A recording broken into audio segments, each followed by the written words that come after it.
Welcome back to the Backyard Professor Chess videos. As you've seen, I am adding other types of videos to my stream now.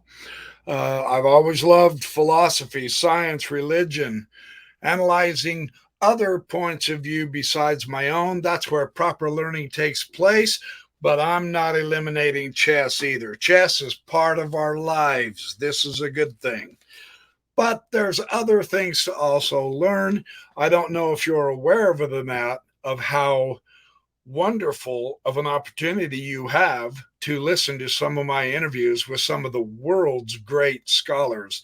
The James Tabor interview, you really ought to take a look at. He's offering an incredible course on the Gospel of Mark that is really awesome. So I'll just put that plug in. Don't disparage something that you might have an interest in from another point of view. So in the meantime, I am also telling my folks who love my philosophy and religion, don't disparage chess, and there's several of them who like chess too. This particular Fischer game is truly a delightful one. He's playing Pavey Max. They're going to do a King's Indian attack. Again, this is still a very young Fischer. I'm going through all of his tournament games, win, lose, or draw, because every game of Bobby Fischer is a significant learning opportunity if we only learn one item, or if something that we already know gets reinforced. It's worth playing through and seeing, because it is through repetition that we learn, right? I mean, let's just face that. So we've got a bishop g2 and a bishop g7. King's Indian attack is what we're looking at. So far, it's going smooth for both players. Both players will castle. He bumps the d3. He bumps the d6. Complete symmetry so far. Fischer goes to e4, and now Black pulls his other knight. Breaks the symmetry, but now Bobby Fischer will start copycatting the symmetry, and well, just hold on. His opponent does this, e5, and you're going, okay, what in the Sam Hill? Just stay calm, be patient. Knight e1, and that gets a question mark. That's not, he should have pushed c3. Truly, that does not accomplish anything. It's all good, you know, Fischer's young. We're all learning together here.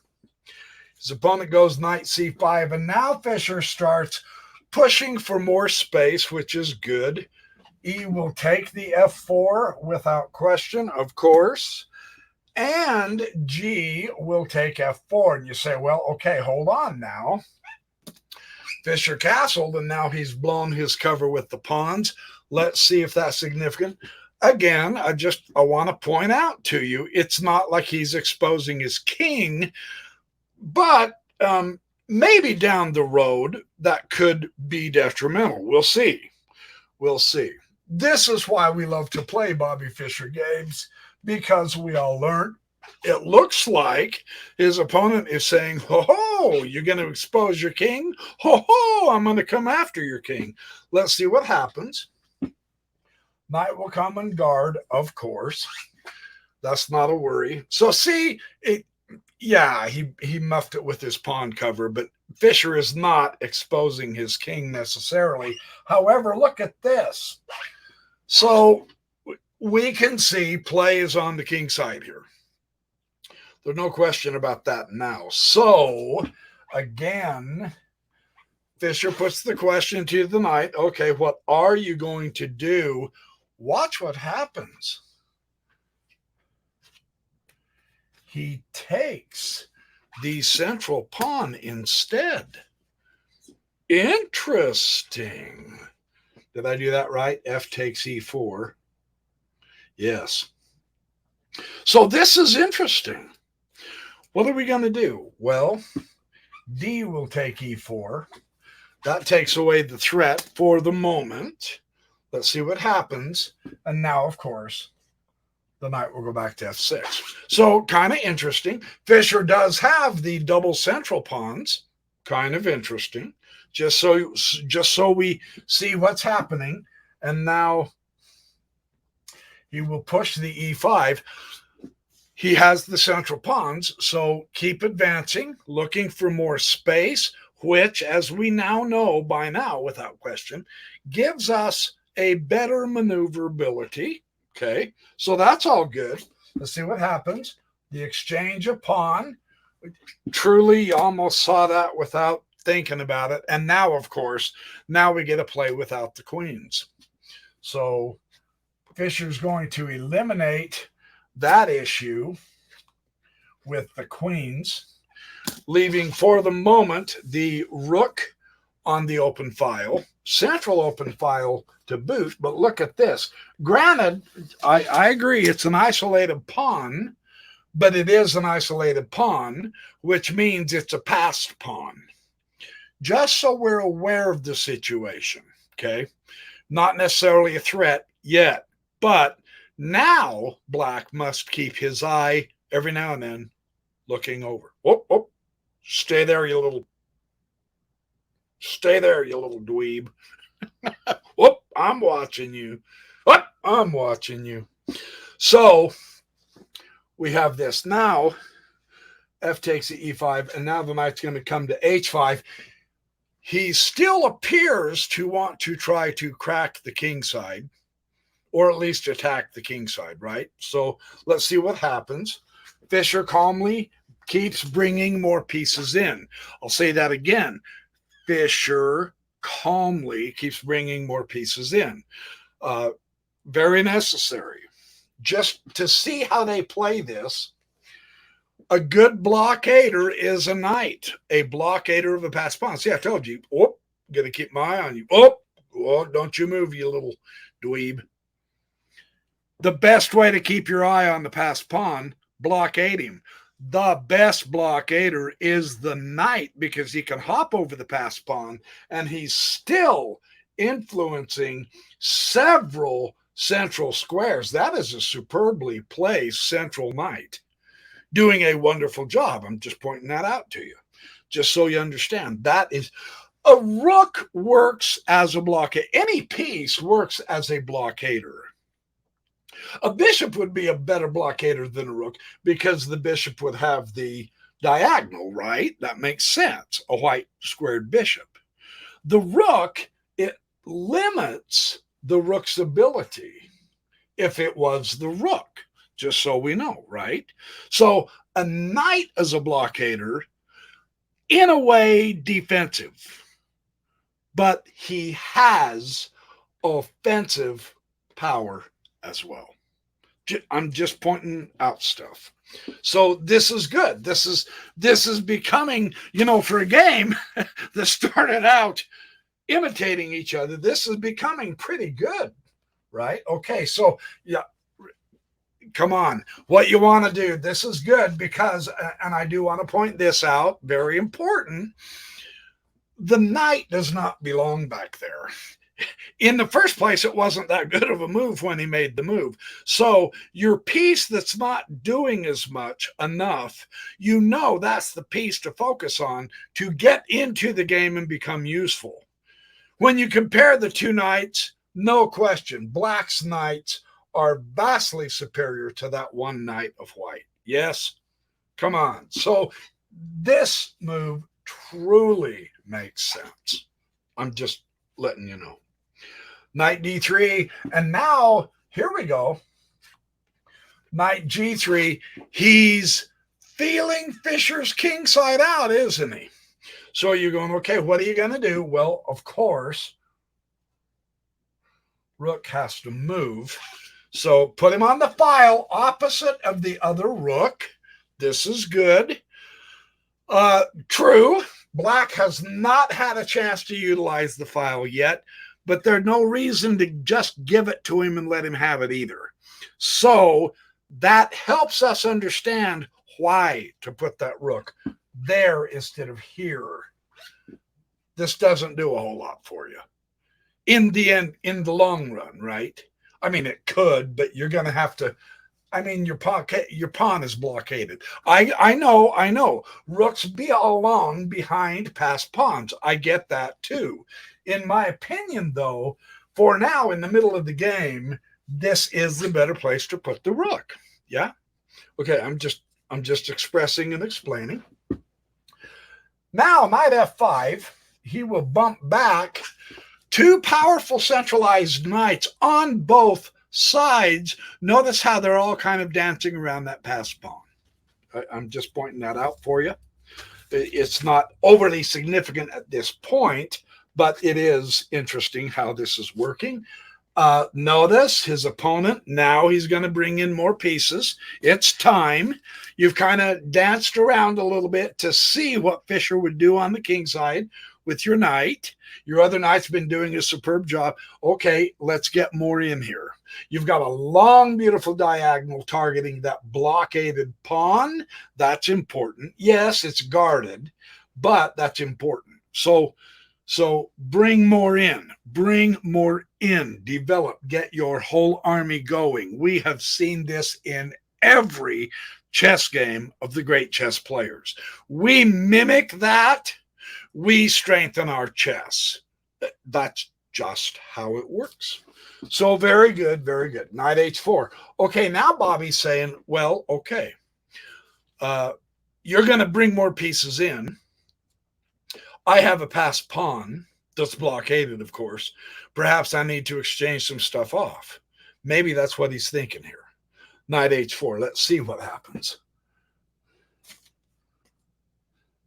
Knight takes h4.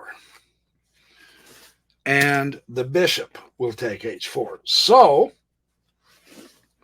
one pair of knights out. Bishop hitting the rook. Of course, it's not going to stay that way because you could go pawn g5, right? There's no point in moving the rook out of danger. That would have been too passive. I'm just saying, you're on an open file, right? Yes, there's stuff in between it. Don't let that bother you. It's still an open file. Open file where there's no pawns. Yes, there's stuff in it, but there's no reason to give up that open file just to move your rook passively out of danger. That would have been absolutely ridiculous, right? I mean, come on, that does nothing. This is a much better move. And you say, well, it's the pawn in front of the king. True, but it's useful. He didn't expose his king to an all of a sudden kingside attack where he's going to get checkmated, did he? Of course not. Fischer is not set up to attack. Does that make sense? This is why you always want to read the board position as we increase our skill at it. I suck at it, but I try to learn more. And this is what I'm seeing. I'm sharing what I'm seeing with you. So that's a good move. Bishop down to f2. And c6. He's slowly, gently bumping up his pawn. They're even pawns on both sides. But now Fischer does this. And you go, well, there's better moves. No. What would have been truly better is this bishop e3 and then putting the bishop to e4. That would have been vastly superior had he done those two moves instead of trying to double up the rooks. Technically, they're on defense, but they really do belong up here to show a much stronger focus all the way across the board instead of down here. That makes good sense. So the commentator there, I think, is correct. Bishop e8. He's going to rearrange his bishops now. He's seeing Fischer is not coming on strong. Now Fischer does do that. And then, of course, he's going to do bishop g6. Now that's a powerful swath across the center of that board. I just want you to notice that. That's not bad. That's not bad. You always want to try to keep your eye on stuff like that. I mean, this guy has he's doing okay here with that blockading of that pawn with that knight, isn't he? He's got good influence. He's got decent power in the center. And now he's got this double bishop swath through the center along with, that's not a bad setup, you guys, with the rook on the file. And I'm not trying to disparage Fischer. I'm just saying his opponent is playing pretty good. Fischer has yet to put anything really powerful together. He appears to be wandering somewhat. Okay? So I'm not criticizing him. I'm just explaining what I'm seeing. If you're going to bump the rook up like that, double it. You have to. What Fischer is doing is obvious. When your opponent does this, he wants to get rid of the rooks. I mean, let's not hide the fact. That's what he's going to do. He's going to trade down. So let's see what happens when he tries. Okay. And now he does move to rook e8. And that's a question mark with an exclamation mark, because the better move here without question is bishop f5. So he gives up the file. He doesn't want to exchange the rooks. So let's see what happens. And now bishop will come to f1. Fischer is going to try to rearrange his bishops also. Let's see what happens. Oh, rook e7. Now, when your opponent does that, what he's going to do is he said, okay, I'm not going to fight you for the open file. I'm going to come and put pressure on this little guy. Pressure. And you say, well, he's blockaded. Don't let that bother you. This is putting pressure on. So is the bishop. So perhaps he's trying to get Bobby off that idea of exchanging the rooks by putting extra pressure on the pawn. Let's see how that works out. And now, okay, he went to rook e7. Yes. And now Bobby goes knight c5. And that is a question mark, because it would have been better to put the pawn out. Or nope, c3. I apologize. There. It would have been better to start getting the pawns going. Keep pace with that side. But he did go knight c5. And the other thing is, you see the reaction. This is important. This just came to me. Bobby is playing reaction chess, and that's why he made a bad move. Right? You notice his opponent is going to try to double up here, putting enormous pressure on this little pawn. Right? He's a target for black. It forced Bobby to try to put some influence here. And that was the wrong approach. Bobby is reacting. So this is important to see. And now, of course, he's going to exchange, because that pawn is still not going to go anywhere. Knight c5, and bishop takes the c5. So, boy, too bad that king wasn't on f8, huh? Good idea, but no. So the bishop takes the c5, and now the rook will take. So the fallen pawn, the passed pawn falls. See, that was the effect of putting pressure on the passed pawn. Black also avoided the exchange of rooks. That might be a good thing, right? So now bishop comes to c4 check. He's going to do a spite check. It doesn't accomplish a whole lot. Puts the king in the corner, I suppose. And now, so see, I lied. Now Bobby sees the way to exchange the rooks. And you ask, why does he want to exchange the rooks? Because it gets kind of dryish if the bishops are exchanged. The rooks, king, pawns ending. Fischer's playing to win. This is my speculation, but he definitely wants to exchange the rooks. He not much of a choice. Uncheck. See, here we go. Check. And of course, the rook has to come back. And you say, well, why didn't you bop the bishop down there instead? He's got a free pawn pickup down here after the exchange of rooks, and then he's got the pawn majority. Perhaps that's where he's looking. You know, you always want to try to see things like that. So let's see what happens. And rook goes to e8, and then he will take the rook. So the rooks are off the board, and the bishop will take the rook. The bishop is out of place now so that he doesn't get that free pawn. In a way, maybe that's what Bobby saw. And that can be very helpful in an endgame strategy. If you give him the pawn majority, you really got to play hard because you're in trouble. So this makes sense. And now he does put the pawn. See, that move absolutely makes sense because you don't want him coming here and breaking up your pawns either. Splitting those pawns would be a disaster in the endgame. So now Bobby does put this on because of that long bishop diagonal. So we're seeing things develop. Here we go. Okay, so here come the pawns. It doesn't mean the bishops are weak or limited, but here come the pawns. Okay, he's going to bring his bishop out for more. Here come the pawns. Bobby's going for it. Get that in there. Oh my goodness. I've never had my board be so insolent against me. How dare it? Whatever. Okay, now, King G7. Yeah. And you say, well, okay. He's starting to bring his pawns up. Bobby's starting to push his pawns hard. Shouldn't I be trying to get my pawns up in here? You can't go to there. You just lose the pawn, right? Shouldn't I be doing that? No. Because the king way out there, we are now approaching the end game. The king way out there is useless, but the king is a fighting piece. We know that. I say that almost every game because we see this almost every game. Those games that come to an end game, the good players involve their king. That's just how this works. So do not neglect your king. And you say, yeah, well, the problem is now Fischer's getting the momentum on the queen side. Stay calm.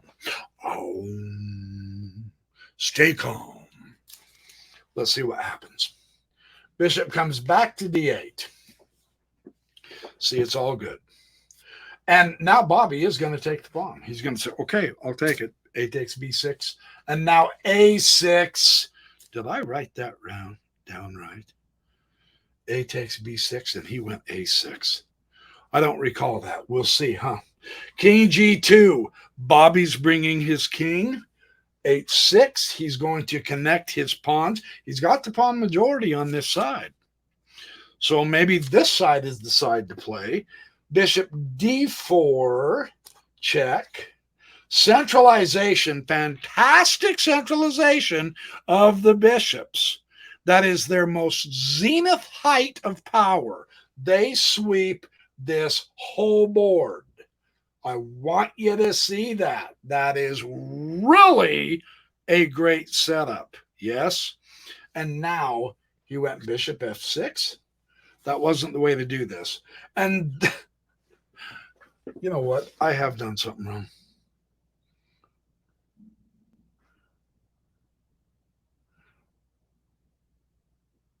Oh man, I've done something wrong.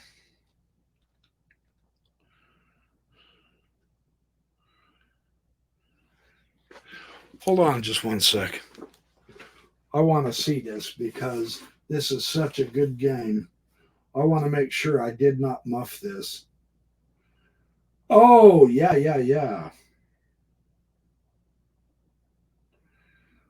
I did. I muffed this. Hold on. Let me go back. King G2, take that back. H6, take that back. 37.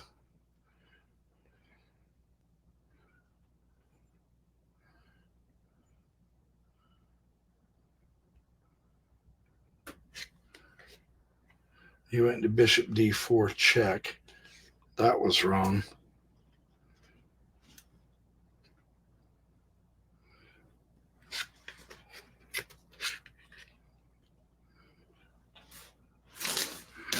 I'm going to put this back there. That's how it was. I believe that's how it was. Man, I hope so. I apologize if this wasn't how it was, but I made a wrong move here. I was reading my other note, and I shouldn't have done that. I wrote this down wrong. Woohoo! Okay, so Bobby goes to a5. Oh, this must have been here, and he went to d8. Okay, Bobby went to a5. he went back to bishop d8, and now rather than the bishop taking b6 or a taking b6, what happened was Bobby goes king g2. Here we go. Okay, whew. I'm doing this recording, so I can't stop and edit this. It just automatically uploads the video. So thank you for your patience while I work through this. This is a real instructive endgame. You know me by now. They call me the Grandmaster Blunderer, and I'm not even a Grandmaster. But I love the game, and I have been told by Grandmasters that I'm a very good teacher, and I don't need to be a Grandmaster in order to teach chess. And so I have fun. This is fun for me, and I hope you have fun with this. So we're all good now. King g2, and now 8-6. Okay, we are on par. That looks better. That looks better. Now bishop d4 goes check. Yeah, here we go. Now bishop d4 goes check. And now the questionable bishop f6. Now at this point, that's a mistake of black. And Bobby could have capitalized. And this is so instructive. I actually wrote the extra note down because this is so instructive. We're going to see the difference between passive play and active play. And remember, I'm not dissing on Bobby. He's young, but let's watch.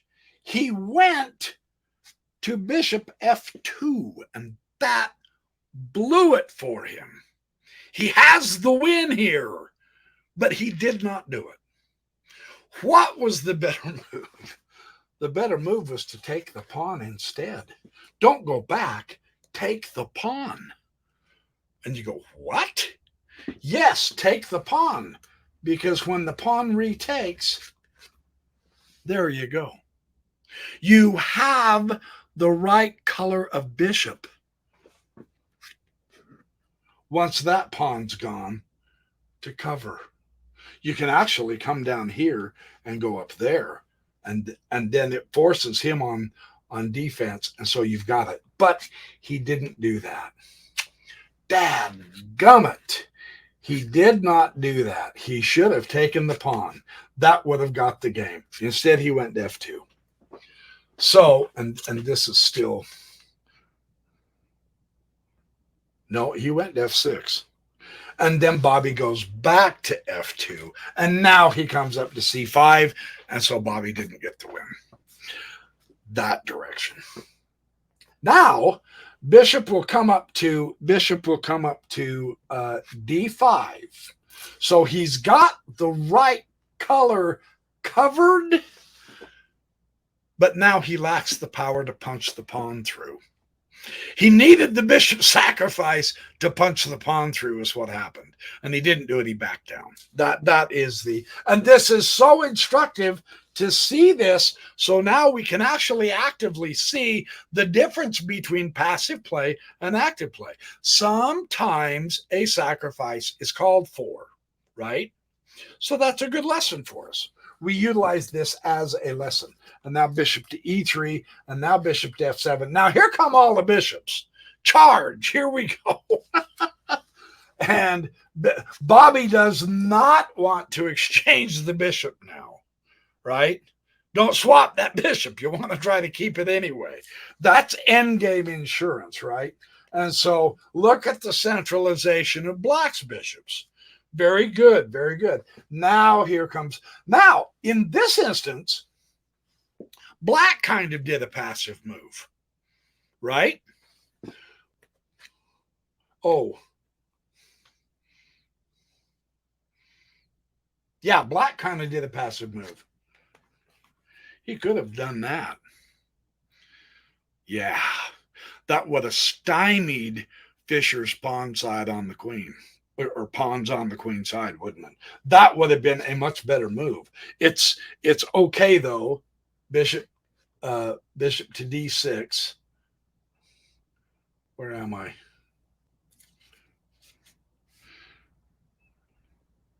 Hold on, bishop c6. Then he came to bishop e6. Well, he couldn't have done that yet. He came to bishop e6. Bobby goes b4. And then bishop. What? To d6. I put the bishop wrong. Maybe, oh, the bishop was here. Yeah, the bishop is here. Now the bishop. Okay, boy, I've got to remember where these pieces go. I'm going to ruin this game. I apologize. I'm not trying to ruin the game for you. Okay, now bishop d6. That's correct. Now, see, now at this point in the game, the strategy is for Bobby to trade off all the pawns, right? That's what the commentator said in this tournament. That's why he's got this all lined up. Black does not want to. White does. So now Bobby begins to exchange the pawns. He realizes, I'm not going to win with all these pawns on the board. So now I really do have to get going and swap the pawns. B takes c5, B takes c5. Now things are a little bit more helpful for Bobby. If he can pull this win out, he'll come to f3. And notice, here's why I wanted to show you this game. I've been messing up in the early part. I apologize, but it was important. This is so instructive. I like games that show us this. King f6, and now bishop g4. No. Wrong approach. You didn't want to swap that bishop. Why? Because now the black king can penetrate your position. He's on the move. He's bringing his king in. The king is a fighting piece, right? So now the position is obtainable. And here he comes, king e5. This is why I wanted to show you this game. King f3, king d5. Go straight across. All good. King e2. Bobby has to chase. King c4. He's in. King d2, and you ask, what's the problem? Because he's got the pawn covered, right? He does. Until he does that. And there Bobby resigned. So what a fabulous game. Yeah, our hero lost, but in the process of learning chess and how to play chess, we're going to lose and we're going to win. Sometimes we draw.